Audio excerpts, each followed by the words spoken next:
Hi, I'm Nicole Manis with Willamette Partnership, and I'm here to help provide you with some training on how to use the Stream Function Assessment methodology for Oregon, or SFAM for short. SFAM was developed by the Oregon Department of State Lands, the U.S. Environmental Protection Agency, and the U.S. Army Corps of Engineers to provide a standardized, rapid, more functions-based method for assessing stream function statewide. The method is intended to further federal and state regulatory objectives by informing mitigation planning.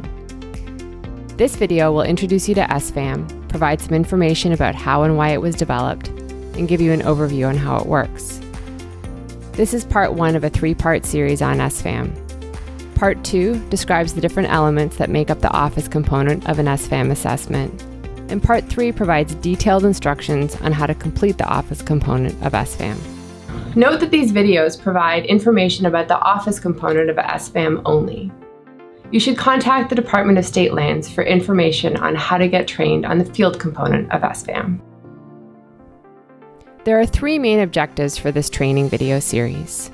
They are to help you understand the interagency objectives for SFAM and the process that was used to develop it, to help you understand the different aspects of an SFAM assessment, and to help you learn the specific procedures for collecting data in the office for SFAM measures. Before you get started, let's make sure you have the key components of the Stream Function Assessment method, all of which are accessible at links through the Department of State Lands Aquatic Mitigation website. The first is the SFAM Workbook. This is an Excel file that calculates function and value scores based on a suite of measures assessed for a given stream site. The second is the User Manual, a document that provides step-by-step instructions and guidance on completing an SFAM assessment. The third is a Scientific Rationale, a document that describes the development of SFAM, including its conception, measure development, iterative field testing, and statistical analysis, and provides supporting information from the scientific literature. And the fourth is access to the ORWAP and SFAM Map Viewer. This is an online resource of stream-related datasets from state and federal agencies, local governments, and the scientific community. If you don't have these resources, please pause this video here for a moment and go and download them onto your computer. Great, now we can get started.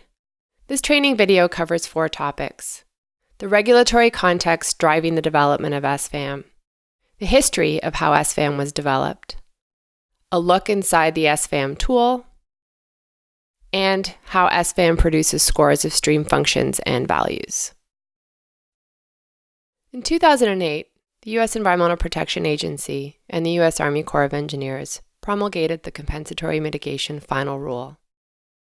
The rule has its origins in a 2001 study by the Natural Resource Council that examined compensatory mitigation policy and science, looking particularly at the overall success of compensatory mitigation projects, and found that mitigation for non-wetland waters covered by the Clean Water Act, including streams, was lacking. Although losses of wetland acreage were being replaced through compensatory mitigation projects based on acreage ratios, the goal of replacing wetland functions was not being met successfully.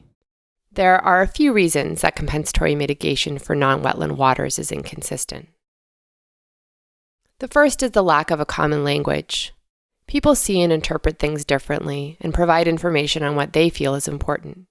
Many programs, for instance, tend to be fish habitat-centric, and this is no different in Oregon, where salmon are priority species both ecologically and culturally. But we need to be considering the broader suite of functions and values that streams provide.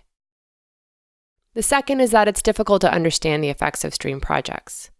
First, impacts tend to involve the partial loss of some functions and values, unlike wetlands where the loss tends to be complete when wetlands are filled. Secondly, streams are continuous and dynamic, and therefore the effects of impacts do not stay localized.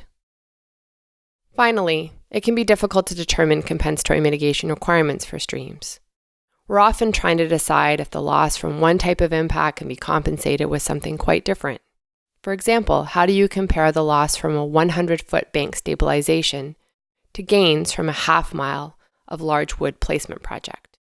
We also don't intuitively acknowledge that different types of streams perform different functions that contribute to river system function as a whole, even though this is commonly accepted for different types of wetland. This tends to result in out-of-kind replacement decisions. The 2008 mitigation rule, which covers impacts to streams, wetlands, and other aquatic resources, authorized under Section 404 of the Clean Water Act or other Department of Army permits, addresses this by encouraging compensatory mitigation in a watershed context. And it promotes the use of function or condition assessments to determine appropriate mitigation for unavoidable impacts to aquatic resources. The rule also strives for consistency between all forms of mitigation, but also establishes a preferred hierarchy for banks, then in lieu fee programs, and then permittee-responsible compensatory mitigation. In Oregon, the removal fill law also requires the replacement of the functions and values of the aquatic resources lost due to any permitted impacts. Given both these regulatory requirements, we need a way to calculate or measure how we can improve stream function through restoration, or what mitigation obligations a permittee would have given a project with impacts to stream function and value. So, the Oregon Department of State Lands, the U.S. Environmental Protection Agency, and the U.S. Army Corps of Engineers worked together with experts from across the country and stakeholders from across the state to build a tool that would do just that. And the Stream Function Assessment Method for Oregon, or SFAM, is that tool. Information from function assessment tools has to be used appropriately.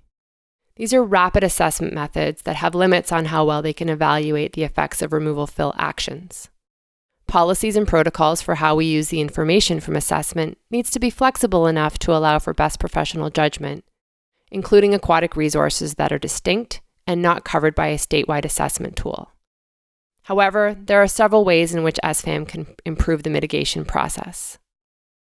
To start, SFAM will help maintain predictability for the regulatory program. Permit applicants need to understand what mitigation requirements and costs are likely to be incurred from an impact. Mitigation bankers need to understand how they will sell credits in the market. We also need our protocols to be clear and easy to apply for both staff and applicants. The protocols help us achieve and document replacement of the variety of functions and values provided by aquatic resources, while recognizing that all wetlands and all streams do not provide all functions and values equally. Furthermore, the protocols encourage avoidance and minimization of impacts to unique and at-risk aquatic resources, and promote gains in these resources where possible.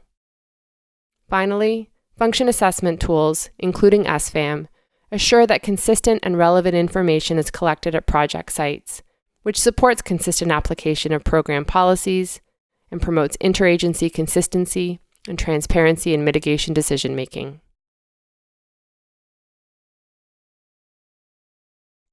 In developing SFAM, several criteria had to be met to build a tool that was going to be used in a regulatory program and to ensure that the method achieved consistent results and was within practicable parameters of assessment. Additionally, we needed a way to assess both stream functions and values, as well as consider both the site or reach scale and the watershed scale processes that inform functions and values. Finally, we wanted to develop a method that was transferable across the Pacific Northwest and was applicable to other assessment needs. To achieve this, we established these criteria for SFAM. It needed to be scientifically robust, functions-based, repeatable, rapid, and applicable statewide. Additionally, we wanted to be able to develop a tool that would be useful for non-regulatory purposes, such as assessment, restoration planning, and project monitoring. While there's not enough time to cover in detail each step of the development process, we do want to spend a little bit of time providing information about the scientific underpinning and the rigor with which SFAM was developed. The project team worked with stream scientists and restoration practitioners from across the country and sought and received a great deal of input about how the method was developed.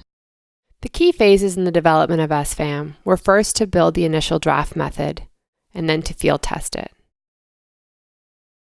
Field testing took place in both the wet and dry seasons at over 60 sites in Oregon, representing a range of stream types and hydrologic landscapes. We used the same field crew for all the testing and asked them to provide best professional judgment that we then use to evaluate all stream functions as a comparison to SFAM outputs. The goals of the field testing were to evaluate the usability, sensitivity, and repeatability of the method.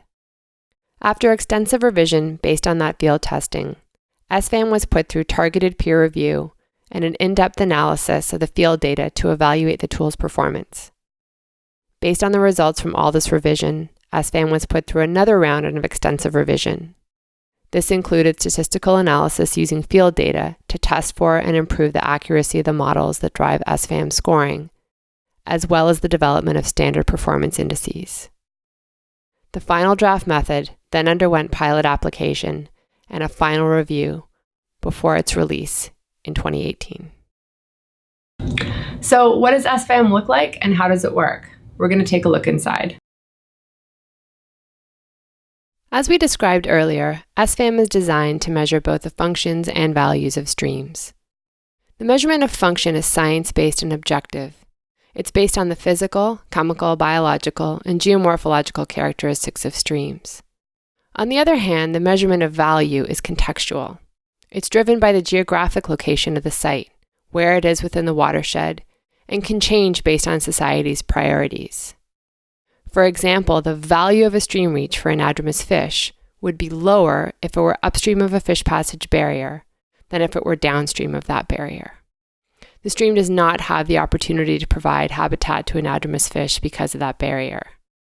Similarly, the value of a stream in its floodplain would be higher if infrastructure such as urban or rural residential areas or utilities are located downstream. The stream and its floodplain have the opportunity to protect the community from potential flood damage in a way that is locally significant. As a society, we think that is one of the important services that healthy streams can provide. SFAM measures 11 different stream functions and their associated values. Functions such as surface water storage, sediment continuity, maintenance of biodiversity, and nutrient cycling are examples of some of the functions that SFAM measures. These functions represent the majority of stream and riparian processes that are considered necessary to sustain healthy stream ecosystems. And each of these functions has an associated value.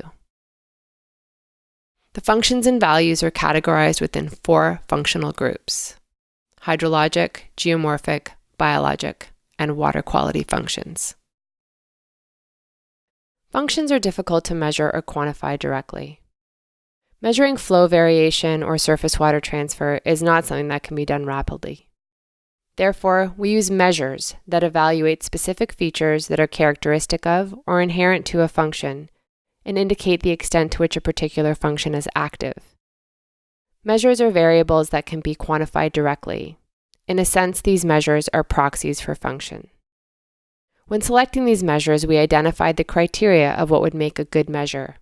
We needed to ensure that each measure was quantifiable, meaning able to be measured numerically; rapid, meaning the protocol or methodology is achievable within the expected time frame of assessment, which for an average site is 1 day for the office component and 1 day in the field; repeatable, meaning that a clear protocol for taking measurements can be described, such that different users taking the measurement on the same site would arrive at similar conclusions; and sensitive, meaning that changes in stream function would result in changes in the measure. In other words, it's responsive to year-over-year changes of a stream system. SFAM has 17 function measures. They include things like the amount of natural cover above the stream, the degree of channel incision, and whether or not a stream can migrate laterally. These are the variables that get measured in the field and collectively will tell us about how a stream is functioning.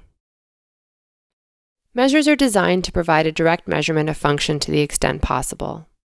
Individual functions are quantified using multiple measures, and many measures are linked to multiple functions. For example, the wood measure informs 3 different stream functions: surface water storage, maintenance of biodiversity, and create and maintain habitat. Similarly, the measure over bank flow tells us something about 5 different stream functions: surface water storage, subsurface transfer, trophic structure, nutrient cycling, and chemical regulation. This information is provided in Table 42, found on page 57 of the scientific rationale. Let's run through an example of how this works in terms of collecting field data using the surface water storage function. Surface water storage is the ability of a stream to regulate discharge, replenish soil moisture, and create low-velocity habitat and refugia. We quantify that function by collecting information on 4 measures: side channels, channel bed variability, channel incision, and the amount of wood in the stream. This information or data would all be collected in the field. The numerical value for each of the measures are combined in SFAM to produce a score of surface water storage function on a scale of 0 to 10, with 0 indicating that negligible function is being provided by the stream, and 10 indicating that the stream is providing maximum function, given certain contextual factors, such as ecoregion or where it is in the state and the stream size. We'll talk more about how scoring works in SFAM in the next section of this video. Now we're going to talk about how we measure the value of streams. As we described previously, values are determined by the context or geographic location of a site, specifically the opportunity of a site to provide a particular function and the local significance of that function. Values often encapsulate existing laws and designations. For example, Section 303D of the Clean Water Act listing for water quality, or a wild and scenic river designation, as well as rarity or local scarcity. For many hydrologic and water quality values, opportunity is determined by what is upstream of a site. For example, land use of the contributing basin or riparian buffers on a contributing stream, while significance is predicted partly by what is downstream of a site. For example, floodplains, water quality limited bodies, or fish passage barriers. Values are assessed by evaluating the landscape context of a site, what is happening upstream and downstream. SFAM has 16 value measures that are used to determine the opportunity to provide a particular function and the local significance of that function. Value measures include the proximity of a site to a protected area, the extent of infrastructure downstream in the floodplain, and the presence of fish passage barriers either upstream or downstream of a site. Similarly to function measures, individual values are quantified with multiple measures, and many measures are linked to multiple values. For example, the downstream infrastructure measure tells us about the value for surface water storage, sediment continuity, habitat maintenance, and trophic structure. This table that shows which measures inform which values is provided in the scientific rationale on page 181. Let's run through an example of how this works in terms of collecting office data using the biodiversity value. The biodiversity value is the opportunity and local significance of a stream site to maintain a variety of species, life forms of a species, community compositions, and genetics. We quantify that value by collecting information on 4 measures: rare species in protected areas, fish passage barriers, surrounding land cover, and riparian continuity. The numerical value for each of those measures is combined in SFAM to produce a score of the biodiversity value on a scale of 0 to 10, with 0 indicating that even if a specific ecological function can be provided within the project area, there is negligible opportunity for the site to provide that function. Or, even if it does, it's not particularly significant given the context or location of that site. Conversely, a score of 10 for a value indicates that a site has the opportunity to provide a specific function and that it is highly significant in that particular location. We have a bunch of measures about the functions and values of a specific stream site. So, how does SFAM turn those into scores?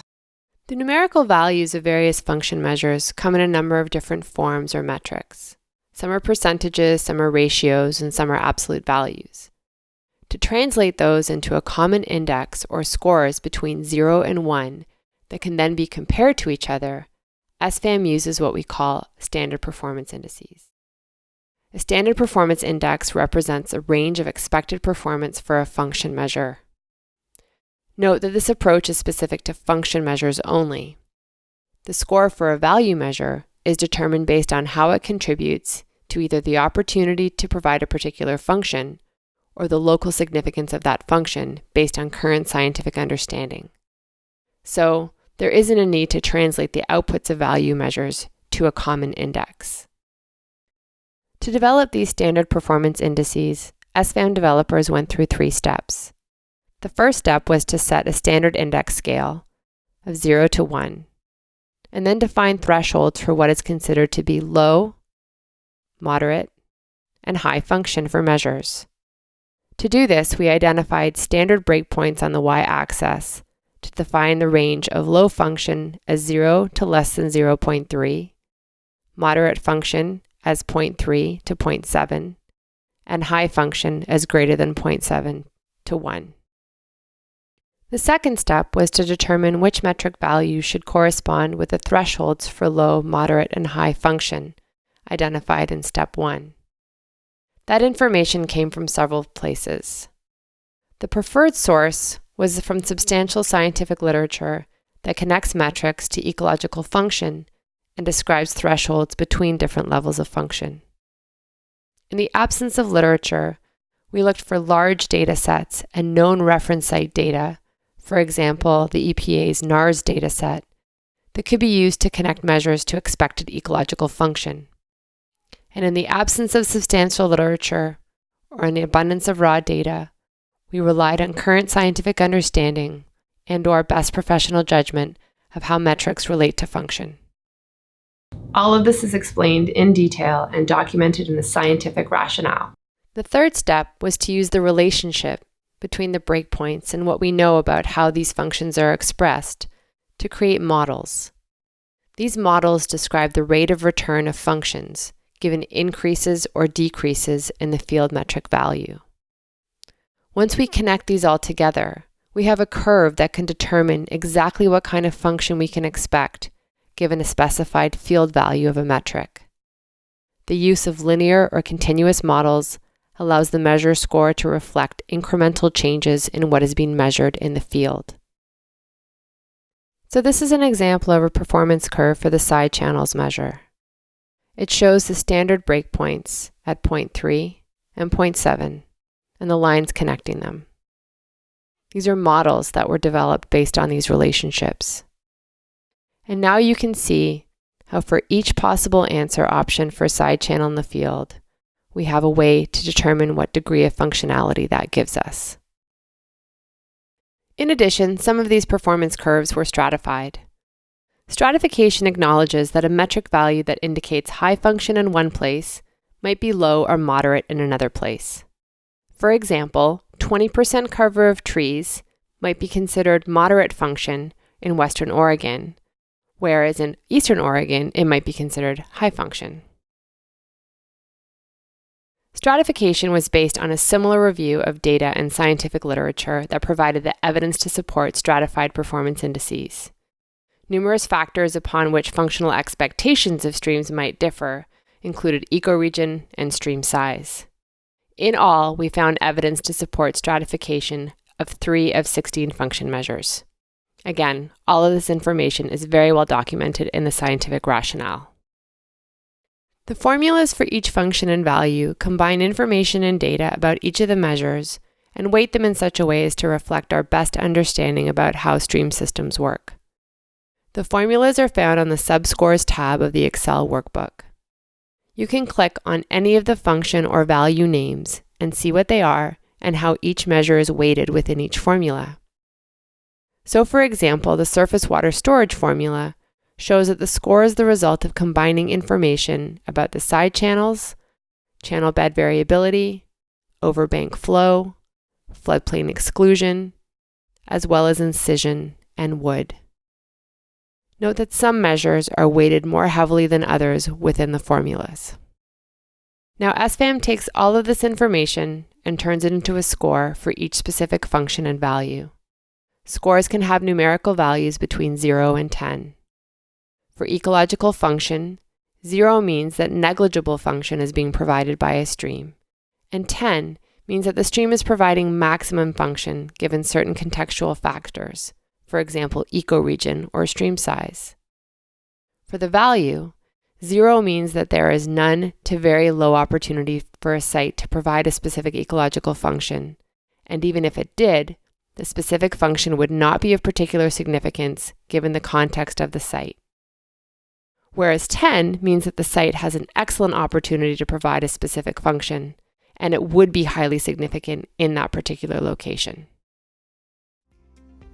The result of the development work on SFAM is a method with standard performance indices for function measures that are science-based and ecologically meaningful, data collection protocols that are standardized and linked to standard performance indices for each function measure, measures that are standardized to the same scale, thresholds for scoring that are consistent, and calculation of outputs that are consistent and transparent. SFAM will continue to evolve. As we improve our understanding of how stream systems function, we can improve the way that we are able to measure these important ecosystems. This concludes video 1 of the SFAM training series. Thanks for watching.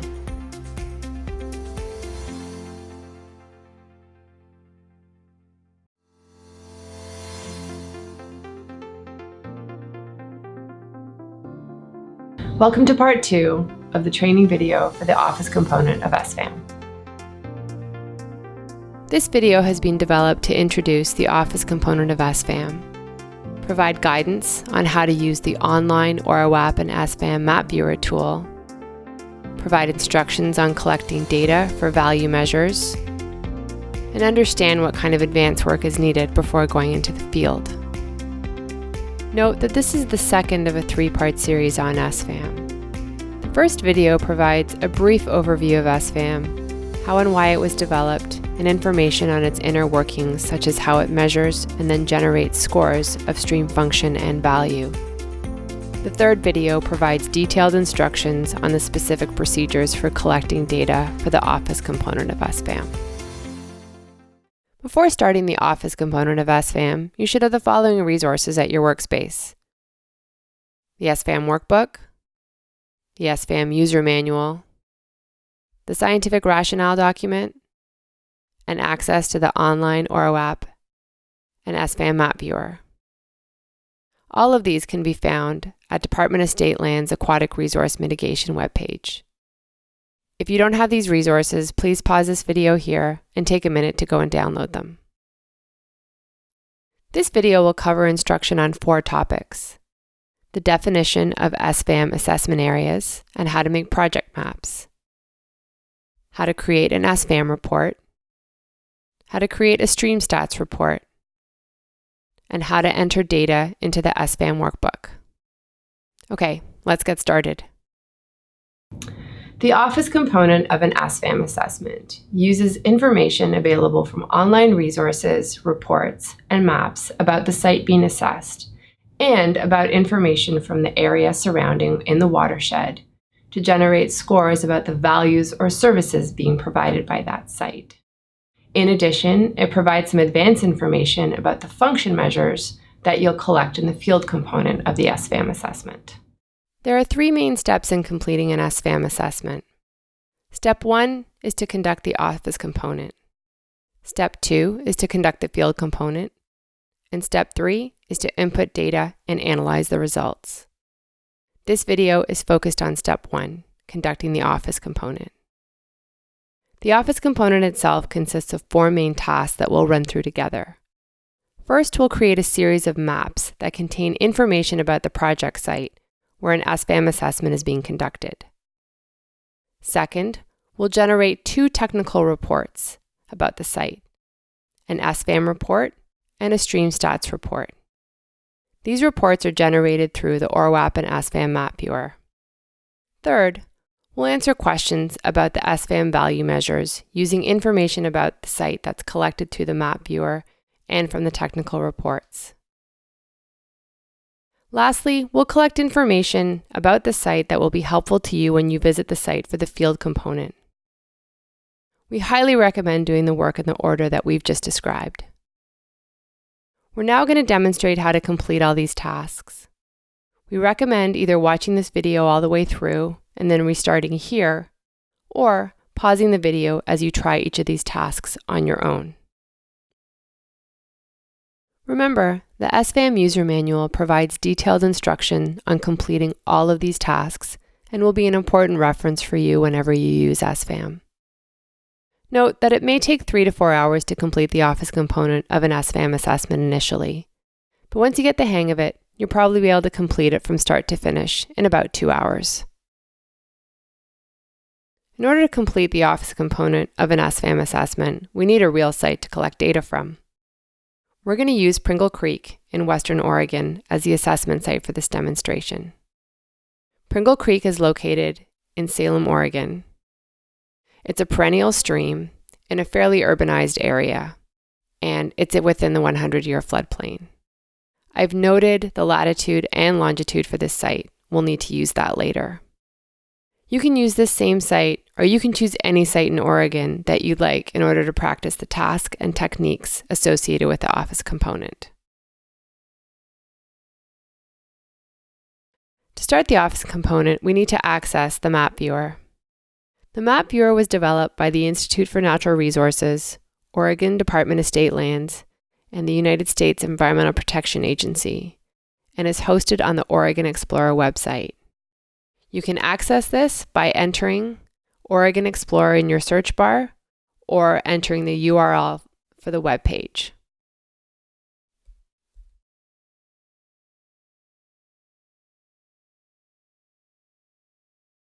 Once there, you search on Tools, open All Tools, and scroll down to the Map Viewer. The Map Viewer is an online digital library that integrates and provides access to stream-related data from state and federal agencies, local governments, and the scientific community. The Map Viewer contains several tabs, each with a set of tools designed for navigation, viewing, and identifying data, and for creating images and reports that will be used in the SFAM assessment. For example, the Find tab has a suite of navigation tools such as Zoom and Pan that allow for manual exploration of the map. The Layer tab lists all of the spatial data layers that are available in the Map Viewer. The Create and Share tab has drawing tools that allow you to add points, polygons, or text to a map. And the Analysis tab contains measurement tools that allow you to calculate distance or area on a map. And this home icon down on the bottom left will return you to the main page at any time. More information on the Map Viewer, including specific instructions on how to perform many of the basic analysis tasks associated with the Office component, are found in the user manual. The Map Viewer is a web-based tool and is compatible with all internet browsers. We're going to walk through the step-by-step instructions on how to use the Map Viewer to gather data for the Office component. If you get an error message when using the Map Viewer that you can't resolve by repeating the task, or if you're having technical difficulties with the Map Viewer, you can contact the Institute for Natural Resources by using this email address here. Folks are pretty responsive to these emails and will do their best to help you figure out what might be going on with your use of the Map Viewer. Okay, let's get started. With the Map Viewer open, enter the location of your site in the search bar here. There are 3 ways to navigate to your site in the Map Viewer. The first is to enter the latitude and longitude of the site. The second is to enter an address or place name, like Pringle Creek, Salem, Oregon. And the third is to use the Pan and Zoom tools to zoom into the site. The first option tends to give you more accurate results than searching by name and tends to be faster than navigating around the map. So I'm going to use the latitude and longitude of our demonstration site, Pringle Creek, and enter it into the search toolbar. The latitude of Pringle Creek is 44.9295 degrees north, and the longitude is 123.0329 degrees west. Once you've entered the coordinates into the search bar, you can click on this search icon and the viewer will zoom in and take you to the location of your site indicating where it is with this blue dot. As you'll recall, your first task in the Office component is to create a series of project maps. The maps will tell the map viewer which geographic location to collect the data from. If your SFAM assessment is part of a permit application, these maps will also be included in your submission package to the agencies.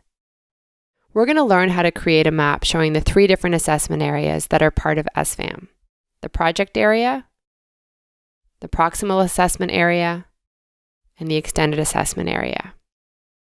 Page 21 of the user manual provides a helpful diagram of these 3 areas relative to each other. Before we get started delineating our assessment areas, I'm going to zoom in so we can see more detail of our site. For the purposes of this demonstration, our project, or impact, is going to be the construction of a bridge over Pringle Creek. Our project area is going to be 50 feet in length along the stream and 25 feet across the stream. And we're going to use 25 feet as the average bankful width for the project. That measurement is important for determining the size of an assessment area in SFAM. This may be something that you can guesstimate using Google Earth, aerial photos, or existing reports about your site. If so, use that estimated number to draw your assessment area maps, and then confirm that number when you're in the field. To create the project area polygon, I'm going to use the Distance tool under the Analysis tab. When I click on the Distance tool, it shows me that I can select units for distance, either feet or yards, meters, kilometers, etc. And I'm going to select feet for the purposes of drawing this polygon. In addition, when I click on the tool, some instructions show up in this yellow bar. And it tells me that I can click or tap to draw a measurement line, and then double click or tap to finish. Okay, so I've got that, and I'm going to click that off. I'm going to start drawing the polygon for the project area, which again is 50 feet by 25 feet along the length of the stream. I'm going to click or tap once to start my line, and then start drawing with my mouse. The line is black and a little hard to see, but when I hover over the endpoint, it will give me the current length of that line. So right now that's about 40 feet. I'm going to go down a little bit more. And at about 50 feet, I'm going to click or tap to put an endpoint down. I'm going to continue across the stream for 25 feet and click or tap to put an endpoint down. I'm going to travel up along the stream for 50 feet and click or tap to put an endpoint down. And then I'm going to complete the polygon with another 25-foot segment across the stream. And when I double click, that will complete my polygon. And now I have a mapped project area that is 50 feet long and 25 feet across, representing the impact that we are assessing at this site. So now that the project area is drawn, I can edit it, giving it a different color and creating a label for it. Under the Create and Share tab, I can click on the Edit button and then select the polygon. And under Styles, I can give it a new color. I'm going to select a yellow color, and when I click Done, it will change the color of that polygon. Next, I'm going to add a label for my polygon. Under this drawing tool, I can select the text icon, and under this yellow bar, it tells me that I can click a location where you want to add text on the map. So I'm going to add a label to the left of the polygon, and when I click on it, this text box pops up. I'm going to enter PA for project area and click OK. And we can see that the label project area has appeared to the left of the polygon. Next, we're going to map the proximal assessment area. The proximal assessment area, or PAA, includes the entire channel, both stream banks, and the riparian area and upland riparian area on both sides of the stream. This allows for assessment of functions likely to be directly impacted by actions taken in the project area. The PAA has 2 sets of boundaries.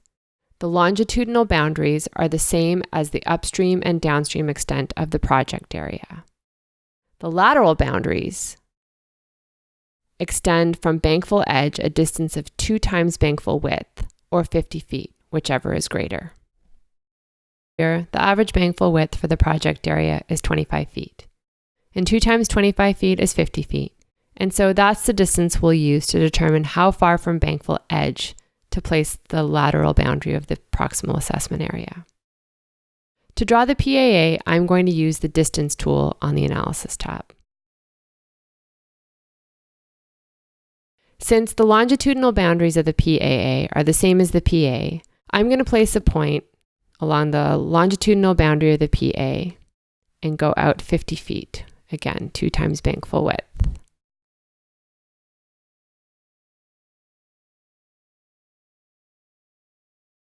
I'm going to place a point, and then I'm going to travel up 50 feet, which is the length of the PA, and place a point. And then I'm going to travel another 50 feet, or 2 times bankful width, back to bankful edge, and place a point. I'm going to travel again, 2 times bankful width, or 50 feet, away from bankful edge. Place a point, travel down, following the length of the PA again,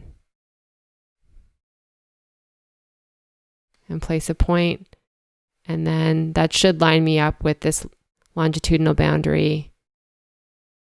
I can double click and complete the polygon for the PAA. Similarly to the PA, we're going to choose a color for the PAA polygon and create a label for it. So, under the Create and Share tab, I'm going to click the Edit button, and then click on this polygon to be able to edit it. Under Styles, I'm going to select a new color. We'll choose a red color, and then I will click Done. Now our PAA polygon is displayed in red. Finally, I'm going to add a label to it, and so this time I'm going to click to the right in terms of where I want that label placed.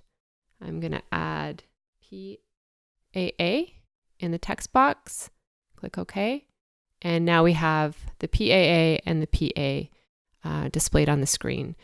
You'll notice now that these labels are getting a little bit cumbersome. So under the Analysis tab, there's a button here that says Hide Labels, and I'm going to click on that, and that takes away those different measurement labels but leaves the named labels of PA and PAA. Finally, we're going to delineate the Extended Assessment Area. The Extended Assessment Area, or EAA, has the same lateral boundaries as the PAA, but the longitudinal or upstream and downstream boundaries extend a distance of 5 times bankful width in each direction from the PAA. Okay, let's draw the polygon that maps the Extended Assessment Area. To draw the EAA, I'll again use the Distance tool. I'm going to start at the lateral boundary for the PAA and measure out 5 times bankful width, or 125 feet.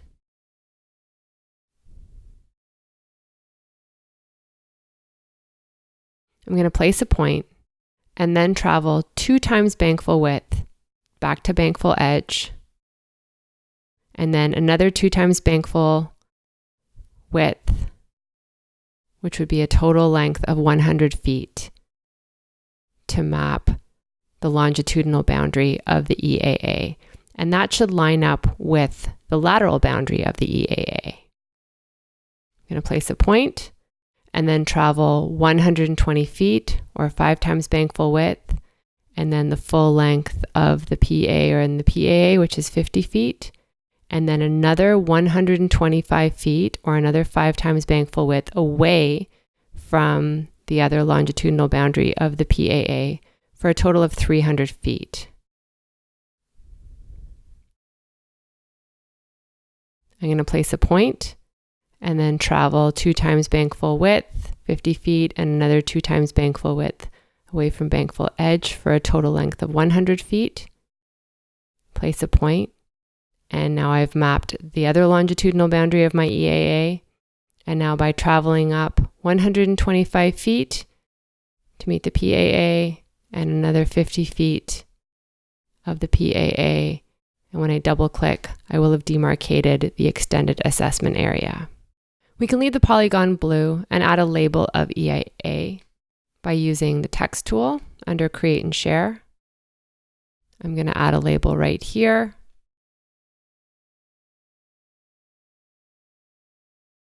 And there we go. We've mapped and labeled our project area, our proximal assessment area, and our extended assessment area. With the assessment areas delineated, you should save your file. To do so, you can select either the Print or Export tool on the Create and Share tab. Both of these will allow you to save your map viewer work. We're going to use the Export button and select the preferred format for our file. I'm going to save this as a PDF. Next, click Create Image, and then click View Image, and a new tab will open in your browser. Right-click the image displayed in the new tab and save it to your computer with the appropriate file name.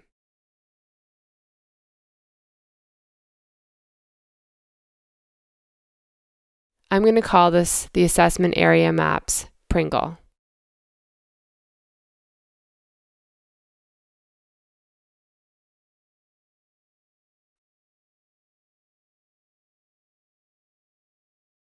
Note the exported image will be what is currently displayed in the map viewer. There's no option to outline or define the print area, so be sure the view is what you want to have saved before you hit Print or Export. The next step in the Office component is to create an SFAM report and a StreamStats report. The SFAM and StreamStats report contain information about some of the biological, hydrological, geomorphological, and chemical features or characteristics of the project site. Once we start filling in the workbook, you'll see how we use a lot of that information to complete the assessment. The map viewer can generate those reports for you with a few simple steps. And again, all of these instructions are provided in detail in the user manual. The first report is called an SFAM report. An SFAM report contains information about your site that will be needed to describe it and to provide answers for many of the SFAM workbook measure questions. To create an SFAM report, go to the Find tab and click on the Create SFAM Report icon. A left panel will appear that will provide additional instructions. When this message appears, choose the Continue button to start the process of creating an SFAM report. When asked to define the project area boundary, you will need to delineate the project area again. Unfortunately, you cannot use the polygons defined earlier. To define the project area, you can redraw the project area using a Polygon tool.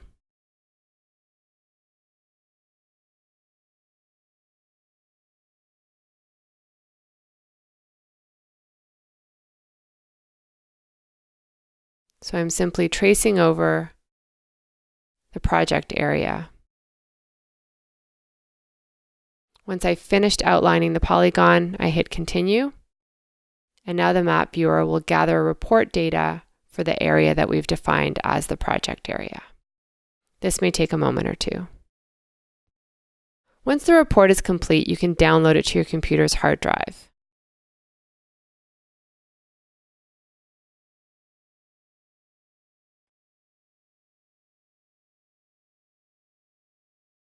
To ensure good record keeping, you should provide a descriptive name for your file that makes sense to you.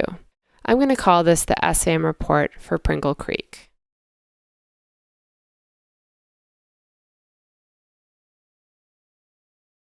The SFAM report for Pringle Creek is 3 pages long and is divided into several sections. The location information has the site's latitude, longitude, elevation, ecoregion, and information about hydrologic unit codes. The stream type and classification describes the stream classification, aquifer permeability, gradient, soil permeability, and erodibility of the site. All of this information comes from a stream classification geospatial data layer that was developed by the EPA in 2015. The layer provides a statewide stream watershed classification system for streams and rivers of various sizes, based in part on a hydrologic landscape classification system for Oregon. Rare species scores and special habitat designations provide information about which rare species types are found within the vicinity of the site and provides scores based on the regional rarity of the species and their proximity to the project site. It also indicates whether the site is within 300 feet of a special protected area, within a HUC 12 that has designated essential salmonid habitat, or is within 2 miles of an important bird area. Water quality impairments contain information about specific impairments such as temperature, alkalinity, or metals, and indicates the level or degree of that impairment by assigning a different category rating. Finally, the dominant soil type tells you about the kind of soil and the erosion hazard rating. The second technical report is called a stream stats report. A stream stats report is actually created through an external website hosted by the U.S. Geological Survey. The report contains information about the basin or drainage area of your site that you'll use in the SFAM assessment. To create a stream stats report, click on the Stream Stats Report icon on the Find tab of the map viewer. This will bring up a menu on the left panel that provides step-by-step instructions on creating the report. Note, creating a stream stats report will take you to another website at the U.S. Geological Survey. While the directions for creating this report might initially seem a bit complicated, don't worry. Once you've done it a few times, it's actually straightforward. However, you do have to pay close attention to each of the steps and follow them accurately. Once you click on the USGS link, a new tab will open in your browser, taking you to the USGS Stream Stats page. You'll note that instructions for creating a stream stats report appear in the left panel of the web page. Before we start, we need to re-navigate to our site using the zoom or search tool. I'm going to use the latitude and longitude of our site to do that.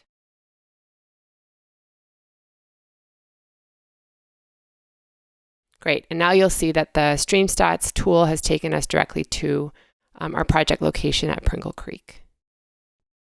Step 1 in this process is to select the state or region that we're working in. So I'm going to select Oregon. So you'll see that the stream layer has now been activated in Stream Stats. The next step is to delineate the upstream basin of the site. In order to delineate, the map needs to be zoomed in to at least level 15. And you can see the zoom level is indicated on this box in the bottom left of the map. If I zoom out to level 15, the stream layer is still visible, but if I go to level 14, it's no longer visible. So we need to be zoomed into at least at level 15. So once we've done that, we're going to click the Delineate button here on the left, and it'll turn red once it's been selected. The next step is to select a blue pixel that is upstream of our site. The tool will then delineate the basin. This may take a few seconds to a minute. And once the delineation is complete, the screen will display the basin colored in yellow. The next step is to download the basin as a shapefile so that we can have that data on the computer's hard drive. I'm going to click the Download Basin and choose the shapefile. Next, we're going to select what information or basin attributes we'd like to have included in the report. Stream Stats can provide a significant number of characteristics about a site, but for an SFAM assessment, we're only interested in a select number of those characteristics. To select those characteristics, click Continue to generate a report of basin statistics. Under the Scenarios menu, we're going to select the Peak Flow Statistics scenario. Then, under the Basin Characteristics menu, we're going to expand that and make sure that drainage area and impervious surface are two parameters that have been selected for inclusion in the report. So drainage area has already been selected, and we need to make sure impervious surface is selected. With those selected, we're going to scroll down to the bottom and select Continue. And we're just going to keep following the screens, clicking Continue until our report is complete.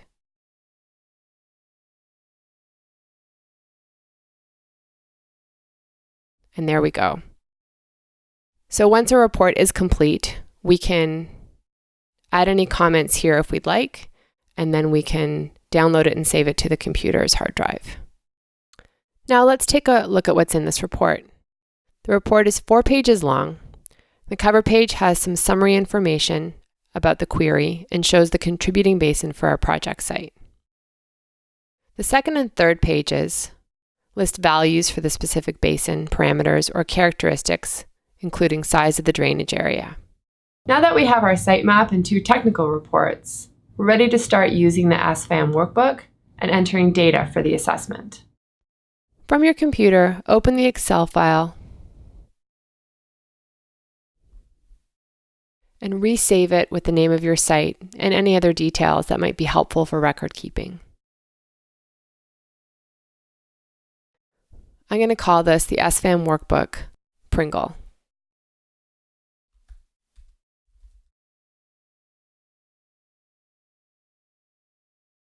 Let's explore the workbook a little so you know what's in it. The workbook is mainly organized into different sections by tabs along the bottom. So you have a cover page, a values and functions tab. You have a tab that displays the function and value scores, subscores, as well as some of the field forms that you can print out directly from the workbook to take into the field. Each tab is structured a little differently depending on what the content is, but consistently, the tab is organized into columns, with headings in blue telling you what to find in a particular column. Yellow cells represent where to enter data, and green cells provide information about how a measure is scored based on its condition. You can enter data one of 2 ways in the SFAM workbook. When you select a cell, if a small arrow appears on the lower right corner of the cell, it indicates you should select one of the answer options provided from a drop-down menu. If no arrow appears, it indicates that you should enter information by typing it in.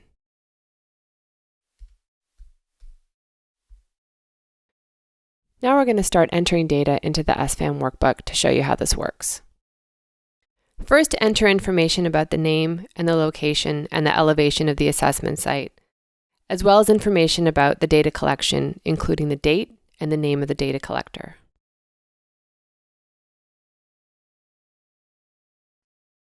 You'll note that some of these fields have SFAM report or StreamStat report beside the fields, indicating where you can get that information from. If you have a project number as part of your record keeping, you can enter it here, or you can leave it blank. Similarly, if you know the length and size of your project, enter it here. So remember we said that our project was a new bridge with a width of 50 feet and a length of 25 feet. Finally, you may already have photos of your site documenting its current conditions. If so, you could enter photos number here. If not, you can leave this blank or fill it in later. Okay, next we're going to fill in information about the hydrologic and geomorphic characteristics of the site. For these next 2 questions on the Oregon stream classification of the project area and the ratings for specific measures of aquifer permeability, erodibility, soil permeability, and gradient, I'm going to refer to the SFAM report. The SFAM report tells me about the stream classification for our site, as well as the ratings for these different measures. So I'm going to use the SFAM report information and enter that data on the workbook now.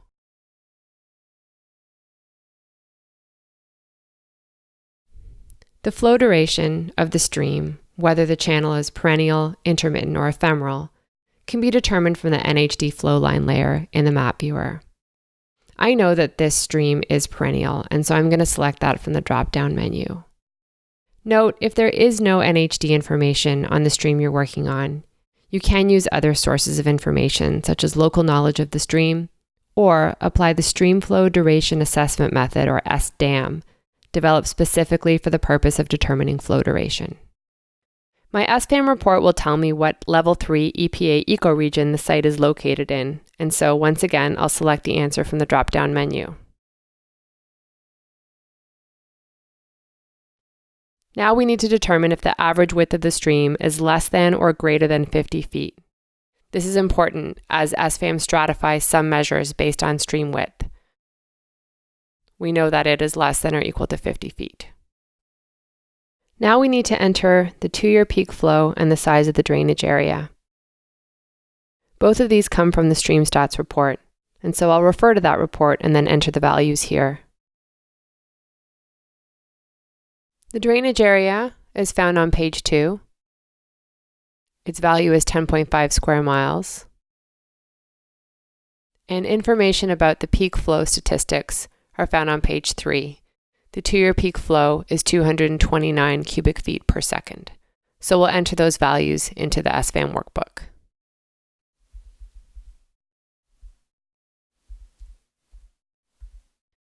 In the external data box, you can list the persons and/or agencies that provided location information on rare wildlife species and/or rare plants, and the date the information was gathered if that information is known.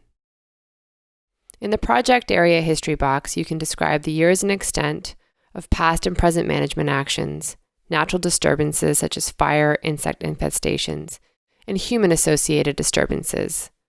This information is usually derived from conversations with landowners or land managers, or some kind of management document.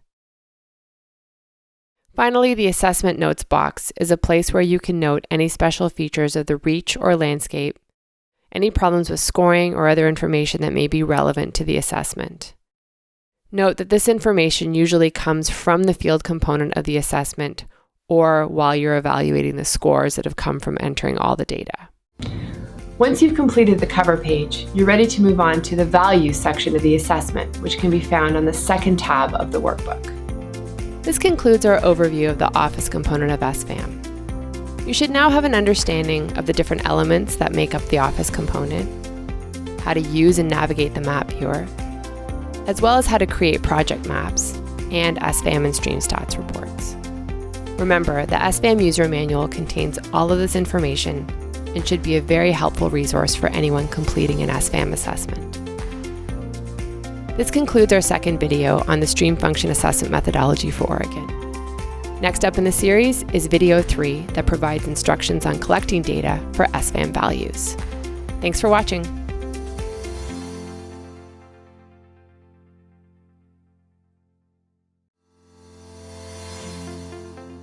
Welcome to part 3 of the training video for the office component of SFAM.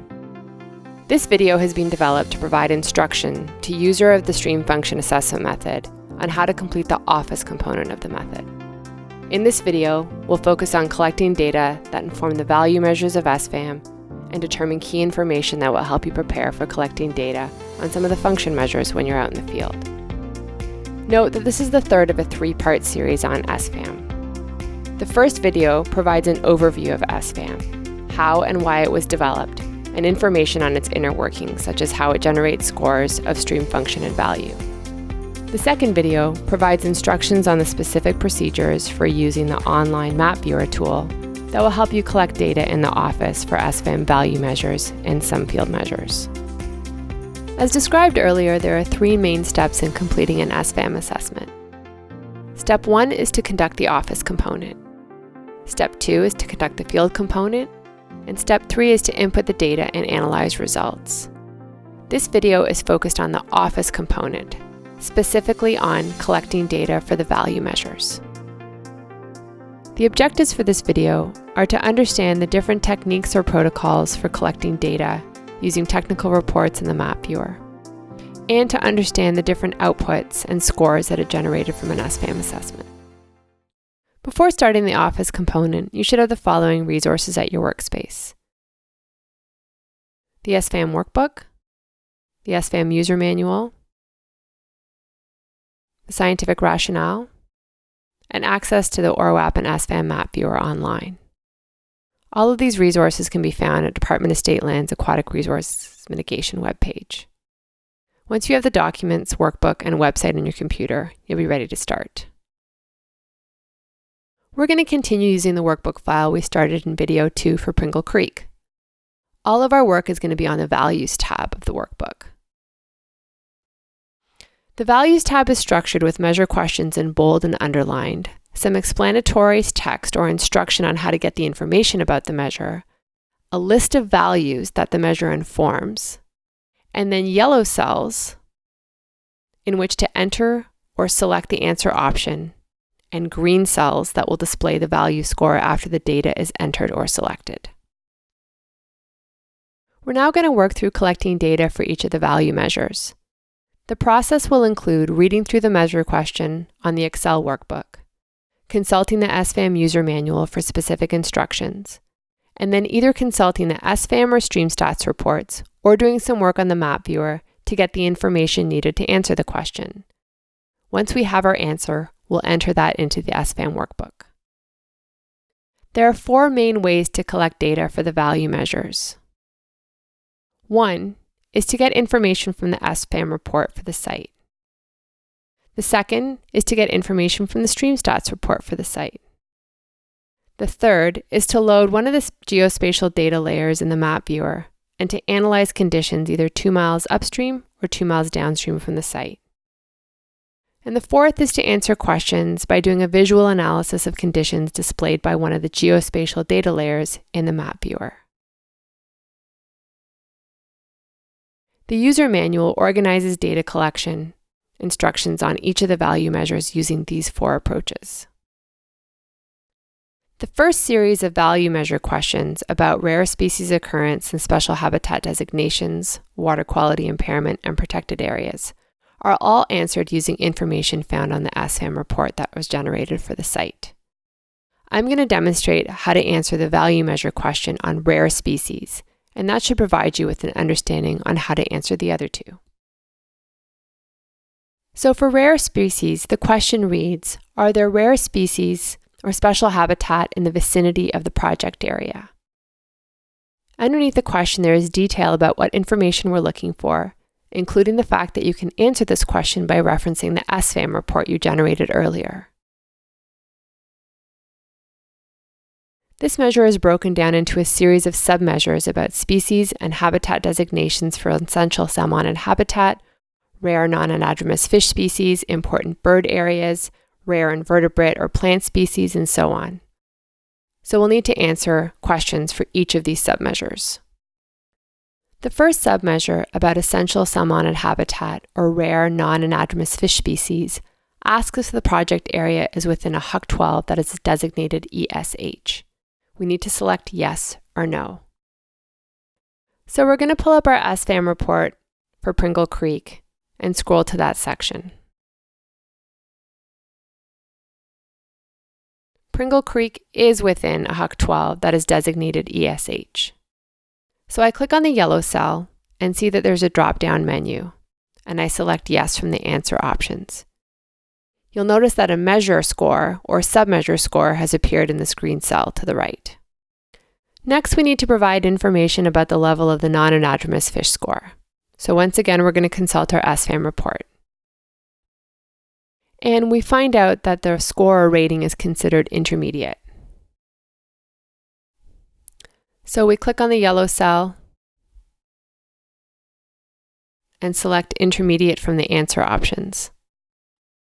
And we keep doing this for the remaining submeasures under the rare species value measure.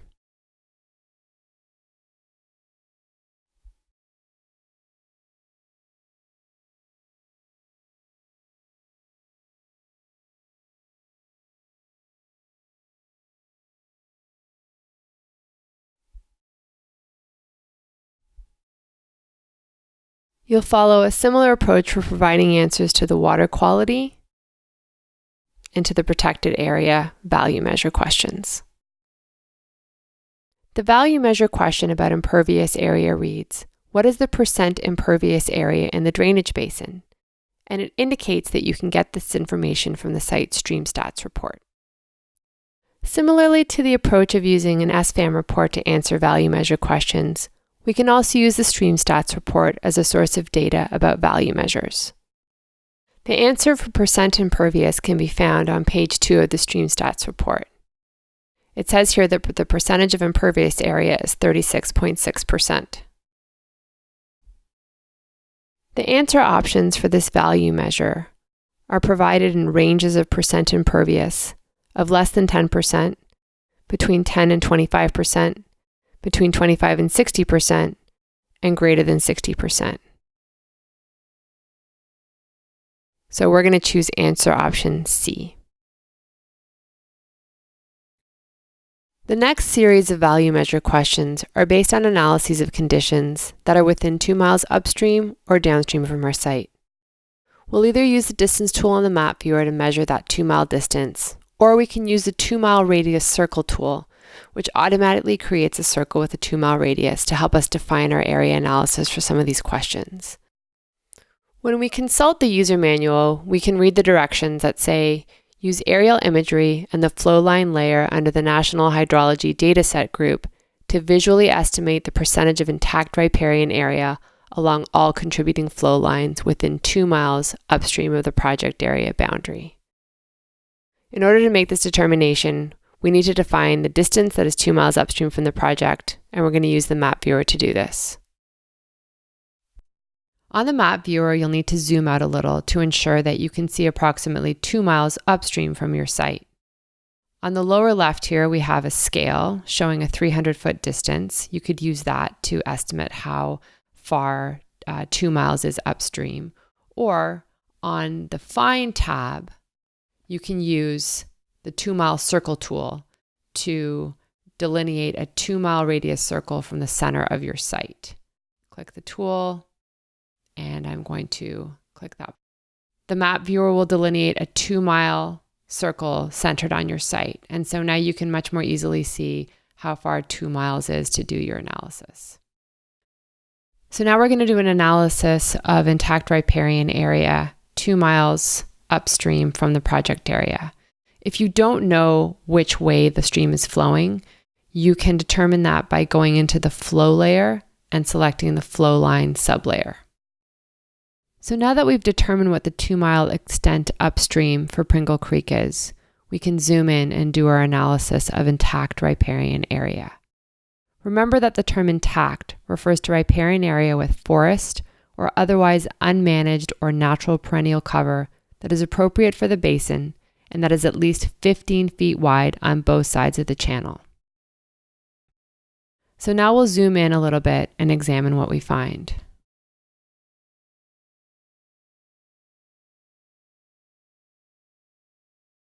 Starting at the project site and following the river or the stream upstream, we can see that there is definitely at least 15 feet of natural cover on either side of the stream, up until about, I would say, here. As we start moving into what appears to be more of a residential area, you can see that these are probably trees planted on a sidewalk and nothing that we would consider to be intact riparian. And in fact, if we follow the stream all the way along through this, what's becoming an industrial area, and all the way to that 2-mile limit, we can pretty much determine that there is likely to be no more riparian cover intact riparian cover up until we hit that 2-mile border delineated by our tool.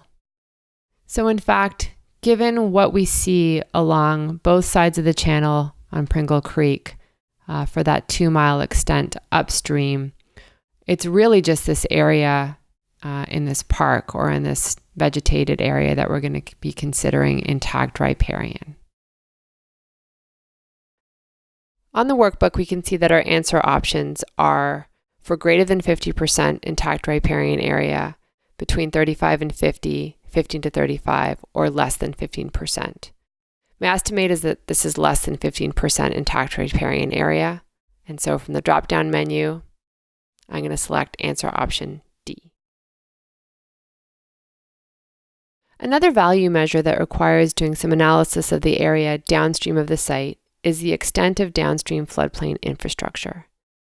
The question reads, what is the extent of infrastructure including buildings, bridges, utilities, and row crops in the floodplain? The user manual tells us to load the 100-year floodplain layer under the floodplain group and identify the floodplain on both sides of the channel for the stream length between the project area and either the next largest water body or 2 miles downstream of the project area, whichever is less. And we want to estimate whether development such as buildings, bridges, utilities, and row crops occupies more than 50% of this area. In order to do this analysis, we need to identify the next largest water body and to define the distance that is 2 miles downstream from the center of the project. Luckily, we already made both those determinations when we were analyzing riparian area. So we know the area that we're going to be looking at is from the project area all the way down to the next largest water body, which is the Willamette River. The next thing that we're going to do is to turn on the floodplains layer in the map viewer. I'll go to the Layer tab, select the layer list, and from here, activate the floodplain group, and then activate the 100-year floodplain layer, and finally the 100-year flood effective layer. With the 100-year floodplain layer selected, we can now see what our area of interest is for this analysis, essentially from our project site here all the way down to the Willamette River within this red hatched line. And as I look at what's inside the red area, I'm noting that there are definitely buildings, what we consider infrastructure, but I would say that it's less than 50%.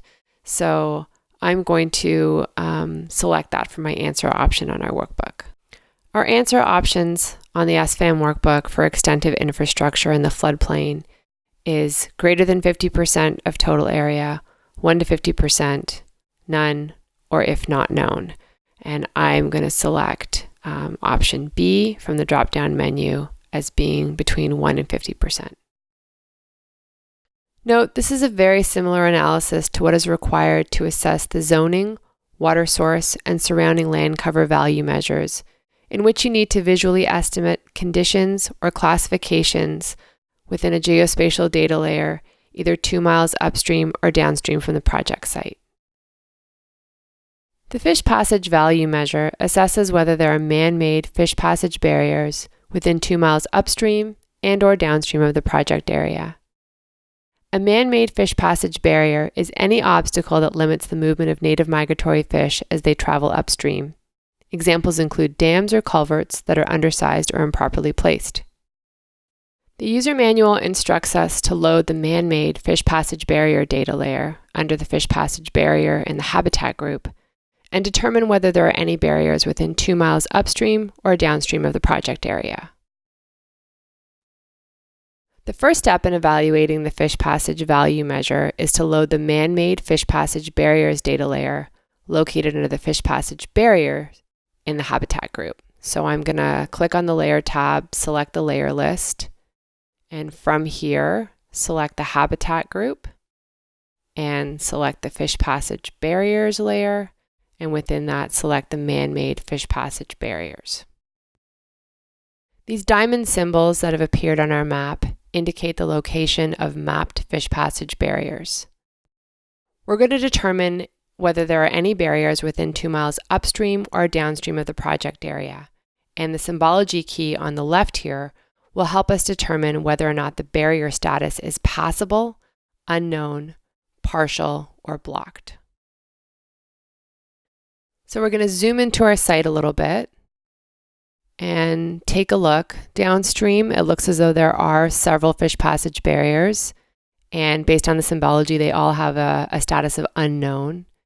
And upstream from our site, 2 miles, a similar finding. Fish passage barriers, all with an unknown status. So on the SFAM workbook for the fish passage barriers measure, for upstream, I'm going to select unknown as the barrier status, and for downstream, I'm also going to select unknown. Note that if there are multiple barriers, we provide an answer for the one with the most restricted level of passage. So for example, blocked. And if users are aware of unmapped fish passage barriers within 2 miles of the project area, you can provide that information on the assessment notes on the cover page tab and then include those barriers when answering the question. We're not going to demonstrate the analysis for the impoundments value, but we wanted to point out that it's very similar to the analysis for the fish passage barrier value measure. For this analysis, you'll load the point layer of the National Hydrography dataset under the hydrology group, and determine whether there are any dams or weirs within 2 miles upstream or downstream of the project area. There are several SFAM value measure questions that are answered using specific layers in the map viewer about conditions in the area specified. The land cover measure evaluates land cover types such as open water, developed, forested, shrub, herbaceous, and wetland, among others, surrounding the project area. Note here in the answer options, we need to know the percentages of unmanaged vegetation, managed vegetation, or none of the above. So just 3 classes of land cover types that we're looking to analyze for this value measure. The user manual directs us to load the National Land Cover Dataset layer found under the Land Classifications group under the Land Cover layer. It also directs us to use the 2-mile circle tool and create a circle to define the area within which different types of land cover will be evaluated, and then to visually estimate the proportion of each cover type within the polygon and enter that amount into the appropriate cell in the workbook. Note the values that we use must sum to 100. The user manual also includes this little tip and says that the Identify tool on the Find tab can be helpful in distinguishing between the many different land cover types in the NLDC layer. Before we start analyzing the next measure, it might be helpful to turn off the previous layers so that you don't have too many layers loaded on your screen at any one time. So I'm going to now deselect the fish passage barrier layers and start with a blank slate. Now from the layers list, I'm going to select the land classification group, select the land cover layer, and then select the national land cover layer, and now my different land classifications will appear on the map. So I'm going to zoom out a little bit to make sure I can see the full extent of my 2-mile radius. And while this does look like a lot of information, remember that we're just looking to classify this in 3 different categories. Managed, so pasture, watered lawn, row crops, or an orchard. Unmanaged, so a wetland, native grassland, forest, or water, or none of the above, and that includes bare areas, roads, residential, commercial, or industrial areas. And if I look at the legend over here, I can see that red represents developed, either open space, low intensity, medium intensity, or high intensity. And I would say the majority of this 2-mile area is in developed, which would represent our other category. The other land cover types that are well represented here include open water. You can see the blue represented by the river. And this brown and yellow area are hay and pasture or cultivated crops. There are little bits of dark green in here representing likely evergreen forest. And so now we need to determine the proportions that each of these land cover types make up of our 2-mile circle. So if I kind of divide the circle into quadrants, with this upper left quadrant representing 25%, I'm going to say that the managed areas definitely represent less than 25%, maybe 20% at the most. And the open water and the evergreen forest, maybe about 5%. And the remaining area would be considered this other category. Based on that visual analysis of land cover types surrounding the project area, I'm going to enter about 5% for unmanaged vegetation. That was the water and the forest. About 15% for managed vegetation, which was classified as pasture and cultivated crops. And about 80% for none of the above, which was represented by roads, residential, industrial, and commercial land use. Note that these percentages have to add to 100, and you can see on the right here how the score is calculated using each of the proportions or percentages that we entered. These demonstrations should help you apply similar techniques so that you can now collect data for the rest of the value measures. Remember, the user manual provides step-by-step instructions on how to evaluate each of the value measures using the technical reports and the map viewer. Now we're going to talk about some of the analyses you should do in the office that will be of help when you're in the field collecting data for the function measures. One value measure, unique habitat features, and 5 function measures, vegetated riparian corridor width, exclusion, fish passage barriers, side channels, and lateral migration, benefit from a preliminary estimate in the office that is later confirmed in the field. This is because having an aerial view of the site might provide some context about the surrounding area that might be really helpful to know when you're actually out there on the ground. We're going to provide a quick overview of what work is involved in generating some of the preliminary office estimates, but the rest of the work for assessing the measures will be completed in the field component of SFAM. So for example, the function measure of vegetated riparian corridor asks, what is the average width of the vegetated riparian corridor within the proximal assessment area? An intact vegetated riparian corridor is defined as one typified by largely undisturbed ground cover and dominated by natural species. So in the office, we're going to use aerial imagery to estimate the average vegetated riparian corridor width on both sides of the channel within the proximal assessment area, up to a maximum distance of 300 feet from the bankful edge. You can see how having the ability to do this using aerial imagery would be really helpful for when you're out in the field and possibly dealing with difficult terrain. Two other function measures, lateral migration and side channels, also benefit from being able to examine aerial imagery of the site. The lateral migration measure quantifies what % of both sides of the channel is constrained from lateral migration. Constraints include bank stabilization and armoring, bridges and culverts, diversions, roads paralleling the stream, or other intentional structures or features that limit lateral channel movement, whether intentionally or not. So in the office, we can use aerial imagery to identify and map those constraints on both sides of the channel within the extended assessment area. And you can see from this aerial image of a site in Western Oregon how the road and this building structure are very likely to limit the ability of the stream to migrate laterally. So we map that, and we can take that information into the field with us. For the side channels measure, you need to determine what proportion of the length of the extended area has side channels. So we're going to use the aerial imagery to help us identify and locate those side channels. And you can see here that the side channels are a lot more evident on this aerial image than they might be if you were standing on the ground. So what we want to do is to mark the approximate start and end points of the channel on the map. And what we really need to know is what the distance or the length of this is. And we're going to do that for all of the side channels in the extended assessment area, and then tally the length and create a proportion of those lengths to the entire length of the extended assessment area.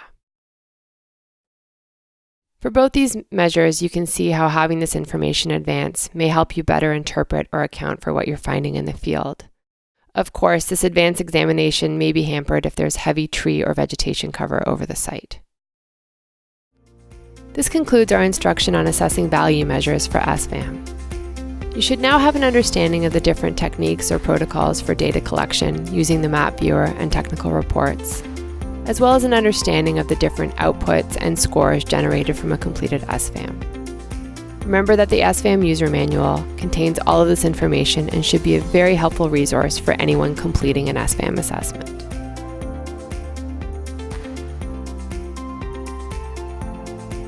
And that concludes our third video on the stream function assessment method for Oregon. Thanks for watching.